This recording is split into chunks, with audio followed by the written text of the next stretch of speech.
अस्सलाम वालेकुम दोस्तों, क्या हाल है? खैरियत से हैं? अच्छा, एक दो वीडियोस में आपको मॉर्गेज डीड के और रिडम्पशन के हवाले से गाइड किया था। उसमें जैसे कि एक प्रॉपर्टी फ़र्द इंतकाल वाली होती है, बार बार आपको पटवार खाने का जिक्र आता है। तो पटवार खाने से रिलेटेड कुछ टर्म्स आपको थोड़ा सा उनका शॉर्ट इंट्रोडक्शन दे देता हूँ कि वो क्या क्या होती हैं। अब एक चीज़ होती है मुआवजा। ठीक है, मुआवजा क्या होता है? ये एक बड़ा यूनिट होता है कि किसी भी इलाके या गांव का पूरे रकबे को जो है वो मुआवजा कहते हैं। ठीक है, उसके बाद एक चीज़ होती है खाता या खेवट जिसको कहते हैं। ठीक है, खाता या खेवट क्या होता है? ये किसी इंसान की मलकियत को जाहिर करता है। ठीक है, किसी इंसान की या किसी एक पूरी फैमिली की जो ऑनरशिप होती है पटवार खाने में, उसको ये खाता या खेवट से ज़ाहिर होता है। ठीक है, ये किसी एक इंडिविजुअल बंदे का भी हो सकता है खाता, और किसी एक पूरी फैमिली की भी ओनरशिप हो सकती है। ठीक हो गया। उसके बाद होता है खतूनी। खतूनी क्या आता है कि ये ज़मीन की काश्तकारी को ज़ाहिर करता है कि मतलब कि इस ज़मीन को किसने काश्त किया है। ठीक है, खेवत खाता ये आपके जो अक्सर रजिस्ट्री के ऊपर मेंशन किया होता है, ये दो चीज़ें। उसके बाद एक होता है मसावी। मसावी मतलब जो शजरा कहते हैं। शजरे में क्या होता है कि ये उस मौज़े का नक्शा होता है कि कहाँ किसका खेत है, कहाँ रास्ता है, कहाँ क्या है, सारा कुछ इसमें मेंशन होता है। और ये कहाँ पे होता है? ये पटवारी के पास होता है।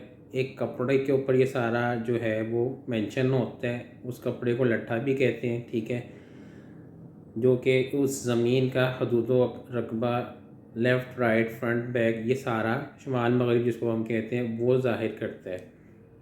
ठीक हो गया। अच्छा, एक और चीज़ जिसका आपसे वास्ता पड़ता है वो होती है पर्त पटवार। ठीक है, पर्त पटवार एक होती है और एक होती है पर्त सरकार। दो पर्त पटवार क्या होती है? जो पटवारी इशू कहते हैं, इसके ऊपर कोई भी जो भी प्रॉपर्टी ट्रांसफ़र होती है, इंतकाल जिसको कहते हैं, उसका अंदराज होता है। ठीक है, इनिशियली पर्त पटवार होती है जो कि वो पटवारी इशू करता है, और उसके बाद जब वो कंसर्न तहसीलदार से साइन हो जाती है तो वो पर्त सरकार कहलाती है। रजिस्ट्री, रजिस्ट्री जिसको इंग्लिश में सेल डीड भी कहते हैं, क्या होती है? ठीक है, वो सादे से अल्फाज में कि वो ख़रीदार और फ़रोख्त में जो एग्रीमेंट होता है, बेनामा जिसको कहते हैं, वो जो जिस तहरीर पे रजिस्टर होता है उसको रजिस्ट्री कहते हैं। ठीक है, आजकल जैसे होता है कि दोनों बायर और सेलर्स की पिक्चर्स के साथ, थंब इम्प्रेशंस के साथ ये डॉक्यूमेंट एग्जीक्यूट होता है, साथ में गवाहान और शनाख्त कुनिंदा वगैरह की भी स्नैप्स वगैरह लगती हैं, और ये रजिस्ट्री स्पेशली कहते हैं कि डॉक्यूमेंट जो है वो रजिस्टर हो जाता है, मुआहदा बेनामा जो होता है। ठीक, इसलिए इसको रजिस्ट्री या सेल डीड कहते हैं।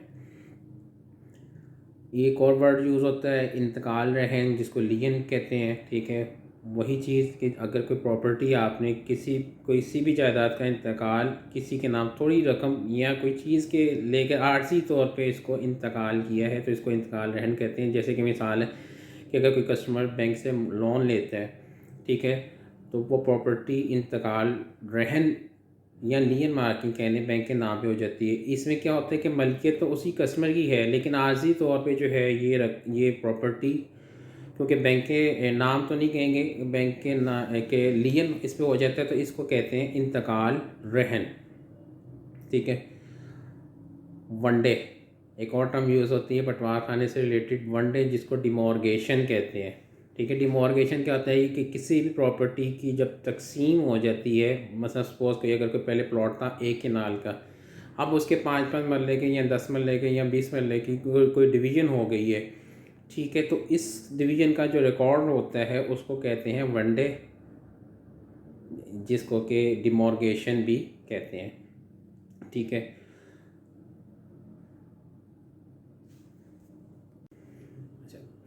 आप अक्सर डॉक्यूमेंट्स में या रजिस्ट्री वगैरह में सुनते हैं मुश्तरी।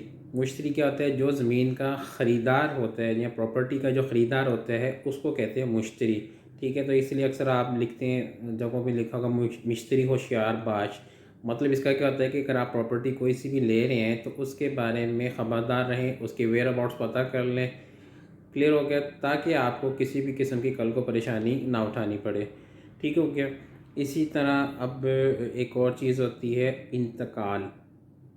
ठीक है, वर्ड्स किसी और सेंस में भी यूज़ होता है, लेकिन पटवार खाने में इंतकाल का मतलब क्या होता है कि जो प्रॉपर्टी ट्रांसफ़र हुई है उसकी ट्रांसफ़र को हम इंतकाल के मायनों में लेते हैं।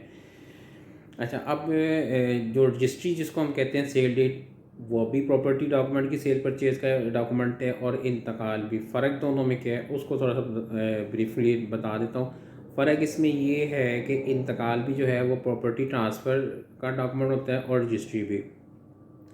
अगर तो कि प्रॉपर्टी विरासती है, मतलब किसी फ़र्द की या ख़ानदान की मलकियत थी और वो विरासती तौर पे चली आ रही है, तो उसका जो म्यूटेशन होगी, इंतकाल उसी फैमिली के नाम पे ही होगा। ठीक है, अगर तो वो प्रॉपर्टी आगे फर्दर ट्रांसफ़र करते हैं बग़ैर रजिस्ट्री के, तो क्या होगा, सिंपली उसकी फ़र्द जो है वो आगे ट्रांसफ़र हो जाएगी।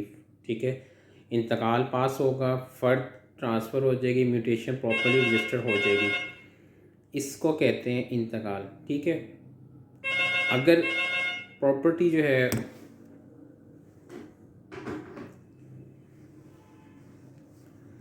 अगर प्रॉपर्टी ट्रांसफ़र हुई थी और दरमियान में एक रजिस्ट्री एग्जीक्यूट करवा ली थी ख़रीदार ने, ठीक है, अब फर्दर जब भी प्रॉपर्टी ट्रांसफ़र होगी तो जो नेक्स्ट ख़रीदार होगा वो हर दफ़ा रजिस्ट्री एग्जीक्यूट करवाएगा और उसको अंदराज करवाएगा।